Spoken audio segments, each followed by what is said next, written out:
नमस्कार दोस्तों, फिर से आप सभी का एचआर क्लासेस में स्वागत है। मैं प्रभुदयाल वर्मा। आज हम एनसीईआरटी एंड आरबीएसई गणित कक्षा 10 के अध्याय 3 के निम्नलिखित प्रश्नों को हल करेंगे। जैसा दोस्तों आपको पता है कि हमने प्रश्नमाला 3.1 के प्रश्न संख्या 6 तक हल कर लिया था। आए दोस्तों इसी कड़ी में प्रश्न संख्या 7 को हल करने की कोशिश करेंगे। दोस्तों अभी तक आपने चैनल को सब्सक्राइब नहीं किया तो चैनल को सब्सक्राइब कर ले, साथ ही बेल आइकन को प्रेस करना ना भूलें ताकि वीडियो का नोटिफिकेशन तुरंत आपके पास पहुंच पाए।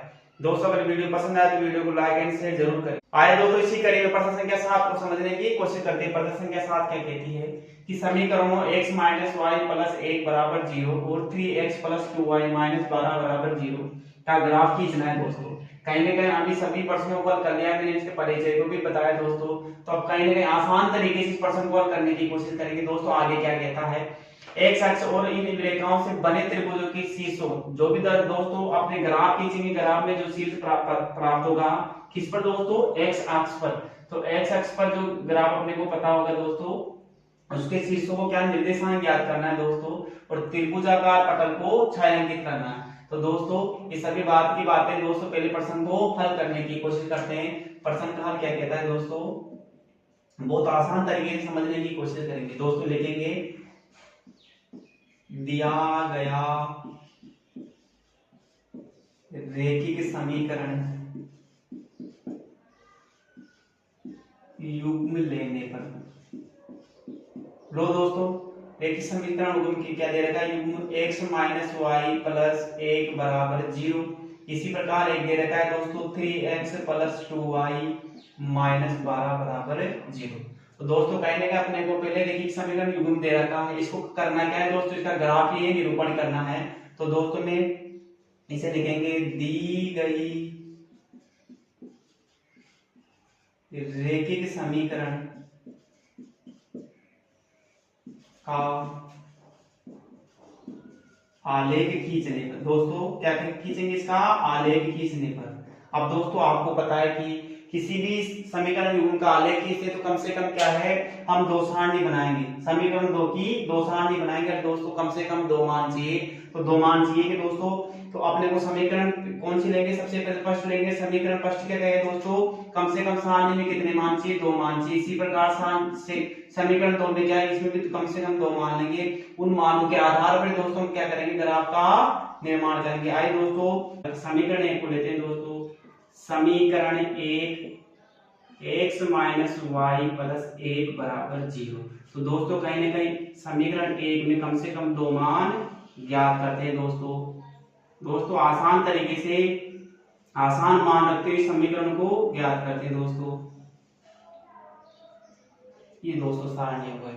अब दोस्तों ऐसा मान रखें कि हमें मान प्राप्त हो जाए। दोस्तों यहाँ x बराबर 0 रख दो दोस्तों, तो कहीं ना कहीं ये पक्षांतर होगा, माइनस हो जाएगा, माइनस से माइनस कट जाएगा, बराबर कितना हो जाएगा दोस्तों 1। तो दोस्तों मैं लिख दूं क्या, समीकरण एक में x बराबर 0 रखने पर दोस्तों रखो दोस्तों, तो x बराबर 0 रख दिया दोस्तों, माइनस वाई प्लस 1 बराबर 0। दोस्तों पक्षांतर होगा क्या हो जाएगा, माइनस का, तो दोस्तों हो जाएगा माइनस वाई बराबर माइनस 1। तो दोस्तों माइनस से माइनस कर जाएगा, अपने पास y बराबर कितना आ जाएगा 1। तो दोस्तों x बराबर 0 रखने पर y बराबर कितना आ गया दोस्तों 1 आ गया। इसी प्रकार मैं y का मान रख दूं दोस्तों, समीकरण एक में y बराबर 0 रखने पर, दोस्तों y बराबर 0 रखने पर रखो दोस्तों y बराबर 0। तो y समीकरण क्या है दोस्तों, x माइनस वाई के लिए क्या रखना है, 0 प्लस 1 बराबर 0। तो दोस्तों अब यहाँ 0 आ गया दोस्तों, तो पक्षांतर क्या हो जाएगा, माइनस का, तो x बराबर क्या आ जाएगा, माइनस का 1। दोस्तों y बराबर 0 रखने पर x बराबर कितना आ गया, माइनस का 1।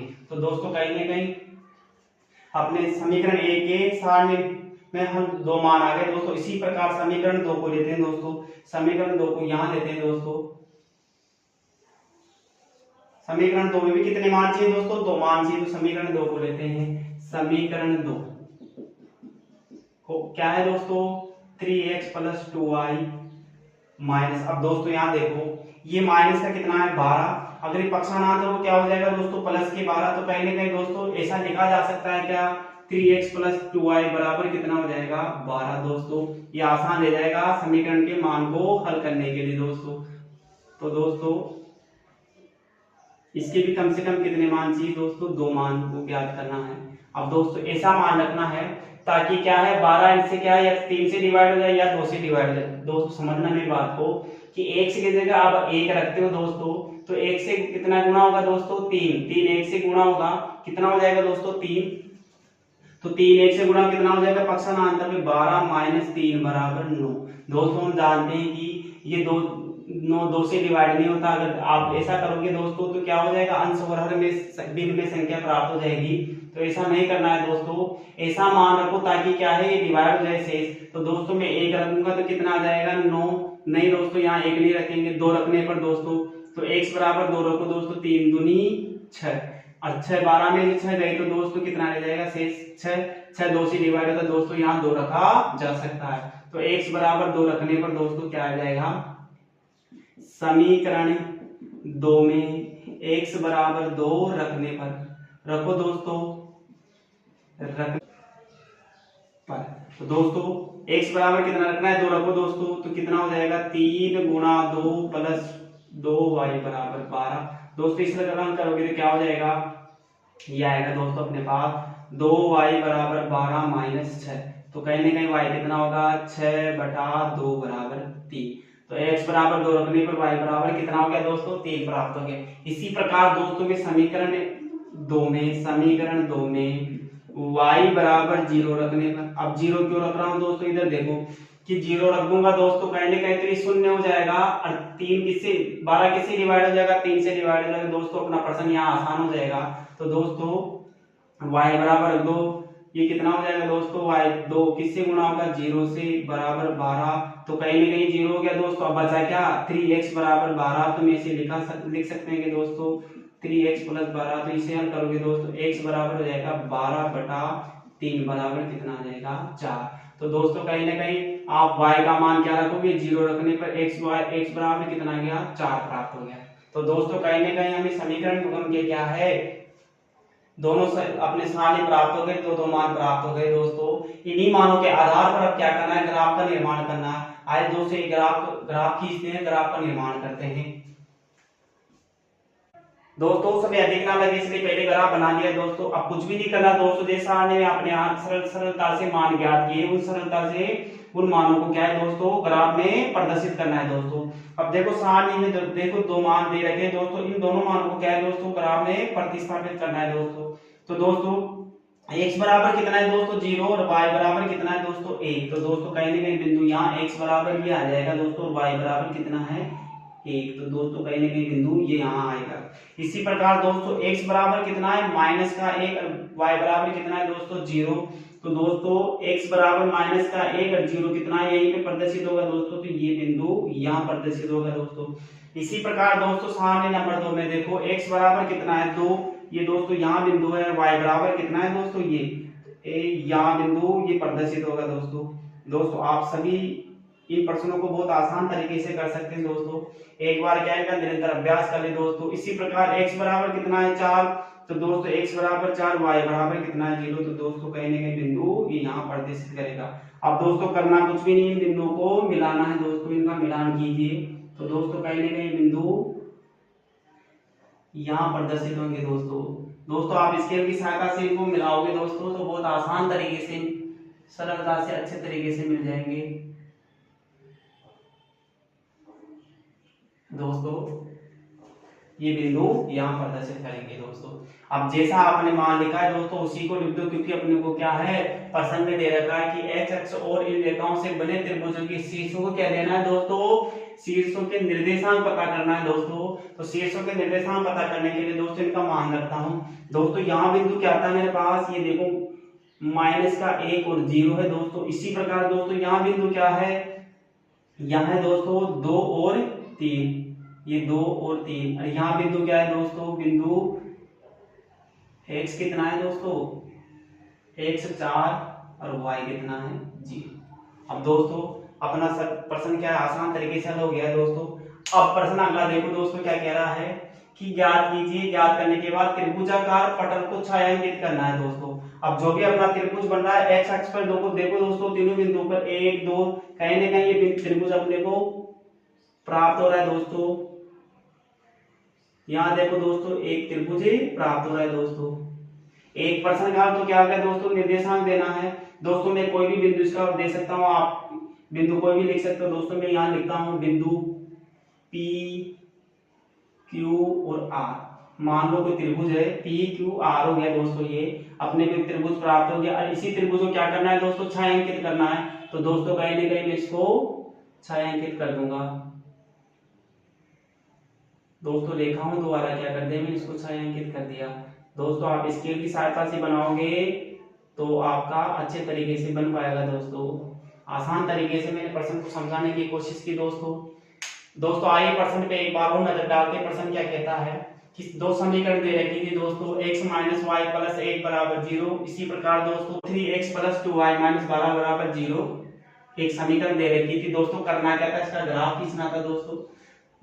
हमने प्रश्न हमारा 3.1 के प्रश्नों को किया दोस्तों। ग्राफ खींचना बहुत आसान है। समीकरणों को बनाना है, कम से कम सारणी में 2 मान चाहिए दोस्तों। 19 मानों को क्या है, ग्राफ में प्रदर्शित करना है दोस्तों, और अपना ग्राफ प्राप्त हो जाता है दोस्तों। आगे प्रश्न दे रखा था कि एक एक्स अक्ष पर और इन रेखाओं से बने त्रिभुज को दोस्तों जब अपना ग्राफ बनके कंप्लीट हो जाएगा दोस्तों, तो कहीं ना कहीं अपने को जैसे यहाँ मैंने बिंदु P Q R रखा है, इसी प्रकार आप ABC भी रख सकते हो। आपको एक त्रिभुज प्राप्त होगा दोस्तों, और उनके क्या है, निर्देशांक देने हैं। निर्देशांक क्या होते हैं, जो भी बिंदु अपने को प्राप्त हुए उनको लिखना है दोस्तों। ज्ञात कीजिए और त्रिभुजाकार पटल को छायांकित कीजिए दोस्तों। जो भी त्रिभुज बना है अपने पास, जो प्राप्त हुआ है दोस्तों, उसको क्या करना है, छायांकित करना है दोस्तों। आइए दोस्तों, जैसे मैंने इसको किया वैसे करते हैं दोस्तों। दिया गया रेखीय समीकरण युग्म क्या है दोस्तों, x पर 2 रेखीय समीकरण दे रखी थी, जो प्रश्न में दे रखी थी दोस्तों। इसको आसान तरीके से हल करने के बाद अपने पास 2 सारणी आ गई दोस्तों। सारणी को क्या करना था, ग्राफ में प्रतिस्थापित करना था दोस्तों। तो कहीं ना कहीं दोस्तों इसी का हल होगा। इसको क्या लिखेंगे दोस्तों, लिख देंगे त्रिभुज P Q R के दोस्तों यहां लिखेंगे। त्रिभुज P Q R के यहां लिखेंगे दोस्तों। त्रिभुज P Q R के निर्देशांक होंगे दोस्तों, क्या होंगे दोस्तों, बिंदु P ले लो दोस्तों। P के निर्देशांक क्या होंगे दोस्तों, यहां लिख दो दोस्तों -1 व 0। इसी प्रकार इसको अच्छे से लिखते हैं दोस्तों, -1 व 0। इसी प्रकार दोस्तों बिंदु Q के क्या होंगे दोस्तों, Q बिंदु ये रहा दोस्तों 2 और 3। इसी प्रकार दोस्तों एक रेखा बिंदु R के क्या हो जाएंगे, 4 व 0 इनके निर्देश। इसका आंसर है होगा दोस्तों। तो दोस्तों कहीं ना कहीं हमने आसान तरीके से प्रश्न संख्या 7 को समझने की कोशिश की दोस्तों। आप इसका स्क्रीनशॉट ले सकते हैं ताकि प्रश्न को समझने में आसानी रहे दोस्तों। मैं आशा करता हूं कि आज की क्लास आपको पसंद आई होगी दोस्तों। अगर वीडियो पसंद आए तो वीडियो को लाइक एंड शेयर जरूर करें। साथ ही बेल आइकन को प्रेस करना ना भूलें ताकि वीडियो का नोटिफिकेशन तुरंत आपके पास पहुंच पाए दोस्तों। इनका निरंतर अभ्यास करते रहिए दोस्तों। आज प्रश्नमाला 3 को लेके सभी प्रश्नों को हल कर लिया है दोस्तों। आगे क्लास में दोस्तों हम प्रश्नमाला 3.2 को समझने की कोशिश करेंगे दोस्तों। चैनल पे बने रहिए दोस्तों। चैनल पे बने रहने के लिए आप सभी का धन्यवाद।